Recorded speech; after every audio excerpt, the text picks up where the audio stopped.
এটা তো আমরা একটু হতাশ হয়ে পড়ছি, আবার মনের জোরও রাখতে হচ্ছে, আশাও রাখতে হচ্ছে। আমরা তো ভালো এজেন্সি চেয়েছিলাম হাইকোর্টের কাছে, হাইকোর্ট সিবিআইকে ভালো এজেন্সি মনে করেই বিচার ব্যবস্থাটা ওদের কাছে দিয়েছে। কালকে আমাদের মুখ্যমন্ত্রী প্রশাসনিক প্রধান উনি বলেছেন আমরা কেসটাকে জলে ফেলে দিয়েছি। উনি যদি ভেবে থাকেন তাহলে তাই হয়েছে, কিন্তু আমরা সবসময় চেষ্টা করছি কিছু একটা বিচার পাই, এবং কোটি কোটি লোক দেশের বিদেশের তারাও চেষ্টা করছে যে যাদের ন্যায় বিচার হয়। আমরা যারা যারা এই আন্দোলন করছে সব সময় তাদের পাশে আছি। যে কোনো রকম সহযোগিতা তাদের যদি আমাদের পক্ষের থেকে সম্ভব হয় আমরা অবশ্যই করবো। তারা আমাদের সঙ্গে সহযোগিতা করছে এবং সংবাদ মাধ্যমে আমাদের সঙ্গে বিষয়টাকে আরও তুলে ধরার চেষ্টা করছে বারবার করে। তার জন্য সবাইকে আমি ধন্যবাদ। সিবিআইয়ের ভূমিকাকে কিভাবে দেখছেন? সিবিআই একই কথা বলে যাচ্ছে, আমাদের যা ক্ষমতা আছে আমরা সর্বশক্তি দিয়ে চেষ্টা করছি। ঘটনার পর মুখ্যমন্ত্রী বাড়িতে এসেছিলেন, ওনার যেটা বক্তব্য আপনাদের সব দাবি দাবা তিনি মেনেছিলেন। আমাদের কোনো দাবি ছিল না, আমাদের দাবিতে একটাই যে আমরা বিচার যেন পাই। হ্যাঁ, কিন্তু পুলিশের যে কর্মকাণ্ড দেখছিলাম সেটা আমরা সন্তুষ্ট হতে পারিনি। তার জন্যই আমরা হাইকোর্টের কাছে ভালো এগিয়ে দিয়েছিলাম। হাইকোর্ট সিবিআইকে ভালো মনে করেছে তাই দিয়েছে। আমাদের একটা জায়গায় আস্থা আমাদের রাখতেই হবে। মুখ্যমন্ত্রী বলেছেন বিচার চায় না, ওরা কেসটা জলে ফেলে দিল। যদিও ওরা মানে কাকে বলেছেন সেটা আমাদেরই বলেছেন। ইন্ডিয়াতে আমাদেরই বলেছেন। উনি হয়তো সিবিআইকে পছন্দ করেন না তার জন্য বলেছেন, সেটা ওনার ব্যাপার, এটা ওনার বক্তব্য, আমি কিছু বলবো না। তুমি তো প্রথম থেকে উনি তো বলেছিলেন যে সিবিআই কি দাও। হ্যাঁ, প্রথম থেকে উনি আবার কিন্তু বলে যাচ্ছিলেন, জানি না উনি কি বলতে চাইছেন না কি করতে চাইছেন সেটা আমরা জানি। সিবিআই কে দাও মানে এতদিন ধরে মানে সন্দীপ ঘোষ প্রতিদিনই যাচ্ছেন সিবিআই নেওয়ার পরে। এটা তো এই প্রশ্নটা আমাদেরও একটা আছে, কেন কিছু ব্যাপার হয়তো সিবিআই আরও কঠোর কোনো প্রমাণ জোগাড় করার চেষ্টা করছে, সেই জন্য কিছু হয়তো গ্রেপ্তার করছে। সন্দীপ ঘোষের সত্যিই কোনো দোষ আছে কি মনে? আমাদের তো ডিপার্টমেন্টের উপর পুরো সন্দেহ প্রথম থেকেই, কারণ পরবর্তীকালে যে সমস্ত ভিডিও ক্লিপ দেখেছি তাহলে তো এখন পুরোপুরি ডিপার্টমেন্টের উপরেই আমরা দায়ী করি। ডিপার্টমেন্টকে তো প্রথম থেকে দায়ী করে আসছি। বলছি প্রথম দিন অ্যাসিস্ট্যান্ট সুপারের সঙ্গে আপনার যে ফোনে কথোপকথন হয়েছিল সেই অডিও ভাইরাল হয়েছে, সেটা এই বিষয়ে আমরা জানি না, ওরা কোথা থেকে হয়েছে। আপনাদের তরফ থেকে এটা আসেনি? না না আপনারা দেননি তাই তো? এর দায় কি আপনারা নিচ্ছেন? যে না এর দায় আমরা কেন নেব? কে কোথা দিয়ে কি করছে আমরা সবার দায় নেবো? তাহলে আমাদের তো এমনি আমাদের মাথা খারাপ হয়েছে, আমাদের মাথা এমনি খারাপ হয়েছে। ওই গলাতে আপনার গলা পাওয়া যাচ্ছে। আপনারই কি গলা ওটা? কোনটা? এই অ্যাসিস্ট্যান্ট সুপারের সাথে কথা হয়েছে আপনার গলা যেটা আসছে আপনি ফোন সেটা আমি দেখিনি। আপনি সত্যি মানে আপনাদের যে ফোন করে বলা হয়েছে যে আপনার মেয়ে অসুস্থ রয়েছে, না এটা আমি এখনো কিন্তু ভিডিও আপনারা বলছেন ঠিকই, আমি কিন্তু এখনো টিভিতে সংবাদ মাধ্যমে এটা দেখি। ভাইরাল ভিডিও সোর্স কি? তারা টিভি চালাচ্ছি না তো না। ভাইরাল ভিডিও সোর্স কি বলে মনে হচ্ছে আপনার? জানি না এটা ব্যাপারে কোথা দিয়ে জোগাড় করেছে আমরা কি ব্যাপার? আপনারা কি জানাবেন কিছু এজেন্সিকে? না ভাইরাল কি করে হলো? না এটা আমরা জানি বা কোর্টকে জানানো? না এটা আমরা কোনো হিসাব নিয়ে পরে চিন্তা ভাবনা করব। তাহলে কি এটা ফেক মনে হচ্ছে? আগে তো দেখবো বিষয়টা, তারপর তো আমরা কিছু বলতে পারবো। আমরা কিছু দেখি তদন্তে প্রভাবিত হতে পারে? না কেন প্রভাবিত হবে? আচ্ছা, আর সিবিআই কে দেওয়া মানে জলে ফেলে দাও, আপনি কি এটা বিশ্বাস করেন? সেটা যদি হাইকোর্ট মনে করে থাকে তাহলে তাই করেছে। হাইকোর্ট মুখ্যমন্ত্রী বলেছেন যে সেটা যিনি বলতেই পারেন, কিন্তু হাইকোর্ট তো এটাকে কোর্টকে তো আমাদের সম্মান করতেই হবে। কোর্ট যখন ভালো মনে করেছে নিশ্চয়ই দিয়েছে। আর যদি কেউ মনে করে তাকে জলে ফেলা হয়েছে তাহলে তাই হয়েছে। কোর্ট বিচার করে দেখবে এখন কি হয়েছে। আপনারা আরজি করে স্টুডেন্টদের কাছে যাওয়ার কথা বলেছিলেন, সেই নিয়ে কোনো চিন্তা? না এখনো সেরকম সিদ্ধান্ত নেইনি, তবে বলেছি যদি প্রয়োজন পড়ে আমরা যাবো। এখনো বলছি যে যা আন্দোলন করছে নিরপেক্ষভাবে আমরা সবার সঙ্গে আছি। তাদের আমার নিজেদের পরিবারের লোক এবং সন্তান মনে করছি। আজকে আমার একটা মেয়ে চলে যাওয়াতে আজকে কোটি কোটি ছেলে মেয়ে বিষয়টাকে বিচার বিবেচনা করার চেষ্টা করছে, মানে জাস্টিস পাওয়ার জন্য রাস্তায় ঝাঁপাচ্ছে। এত কষ্ট করে কত বাচ্চা মেয়েরা ছেলেরা রাস্তায় বৃষ্টিতে ভিজে মিছিল করছে, প্রতিবাদ জানাচ্ছে।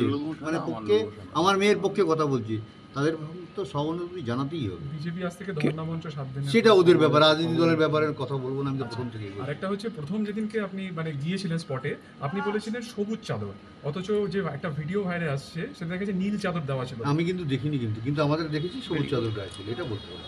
চাদর রহস্য একটা কালার কিছু একটা থাকতে পারে। আমরা তো প্রথম থেকে ডিপার্টমেন্টকে এই সমস্ত ব্যাপারে দায়ী করে আসছি। ডিপার্টমেন্ট ব্যাপারটাকে চাপা দেওয়ার চেষ্টা করছে প্রথম থেকেই। তো আমাদের সুইসাইড বলে হয়তো সুইসাইড হয়েও যেত যদি স্টুডেন্টরা আজকে ঝাঁপিয়ে না পড়তো। প্রিন্সিপাল প্রথম যখন দেখলেন তখন তো বাবা মামা হিসাবে আমাদেরই আগে প্রথম বলবেন, ওনাদের দায়িত্বে তো আমরা মেয়েটাকে ওখানে পাঠিয়ে আমাদের বললেন সেই অনেক বেলায়। এটা কেন হলো এটা তো আমরা ভাবতেও পারি না, ওনার কাছ থেকে এটা আশাও করি না, যেহেতু ওনার দায়িত্বেই আমরা মেয়েটাকে ওখানে ছেড়েছিলাম।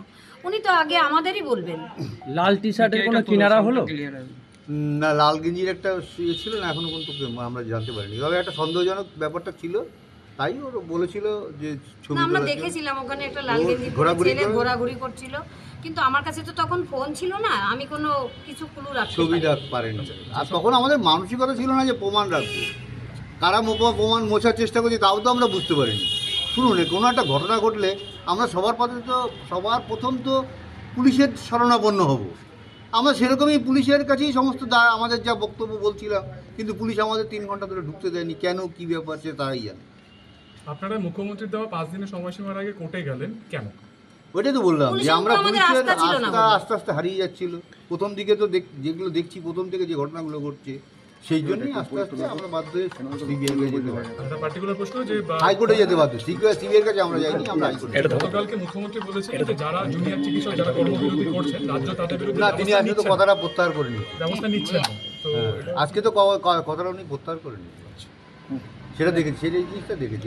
আমি একটা সোশ্যাল মিডিয়া দেখছিলাম, উনি এক স্যান্ডেলে পোস্ট করেছেন এবং সেই কথা সিসিটিভি লাগাচ্ছেন বাড়িতে, কোনো রকম থ্রেট পারসেপশন? না, এটা লাগাচ্ছি জাস্ট আমাদের নিজেদের বাড়িটা তো আমাদের। এর পরবর্তীকালে আমি যদি বাড়ি থেকে বেরিয়ে যাই, তাহলে তো আমি ওনাকে রেখে তো আমি মানে পোস্ট করেছেন এবং সেই কথা সিসিটিভি লাগাচ্ছেন বাড়িতে, কোনো রকম থ্রেট পারসেপশন? না, এটা লাগাচ্ছি জাস্ট আমাদের নিজেদের বাড়িটা তো আমাদের। এর পরবর্তীকালে আমি যদি বাড়ি থেকে বেরিয়ে যাই, তাহলে তো আমি ওনাকে রেখে তো আমি মানে মেয়ের মাকে রেখে তো আমি কোথাও যেতে পারবো এটা কি আপনি না। বাড়িটা কার? হ্যাঁ, আমি নিজেই বাড়িটা কার উপর রেখে যাবো? এখনো পর্যন্ত মুখ্যমন্ত্রী হিসেবে মমতা ব্যানার্জির ভূমিকা, সেটাতে আপনারা সন্তুষ্ট? মানে তার বিভিন্ন রকমের না, এই ব্যাপারে কথাবার্তা আমি কোনো মন্তব্য করবো না। তবে উনি যেটা কালকে বলেছেন ওটা আমার ভালো লাগেনি। পরিবার চায় না বিচার। এটা কি, আমার মেয়ে চলে গেছে, আমি বিচার চাইবো না? ঠিক। দুনিয়ার কোটি কোটি লোক বিচার চাইছে, আর পরিবার বিচার দুনিয়ার চায় না। কোটি কোটি বিশ্ব আমার মেয়ের পাশে দাঁড়িয়েছে, তারা এত আন্দোলন করছে এবং সবাই আমরা I want তাদের justice, আন্দোলনকে সমর্থন সমস্ত করছি। রাস্তাঘাট ভরে গেছে। এবং আমি চাইছি যে আমার মেয়ের যতদিন বিচার না পায় ততদিন যেন তারা সেই আন্দোলন চালিয়ে যায়। সেখানে উনি বলছেন পরিবার বিচার চায় না। এবং সে এটাও বলেছেন যে আন্দোলনকে জল ঢেলে দেওয়া হবে।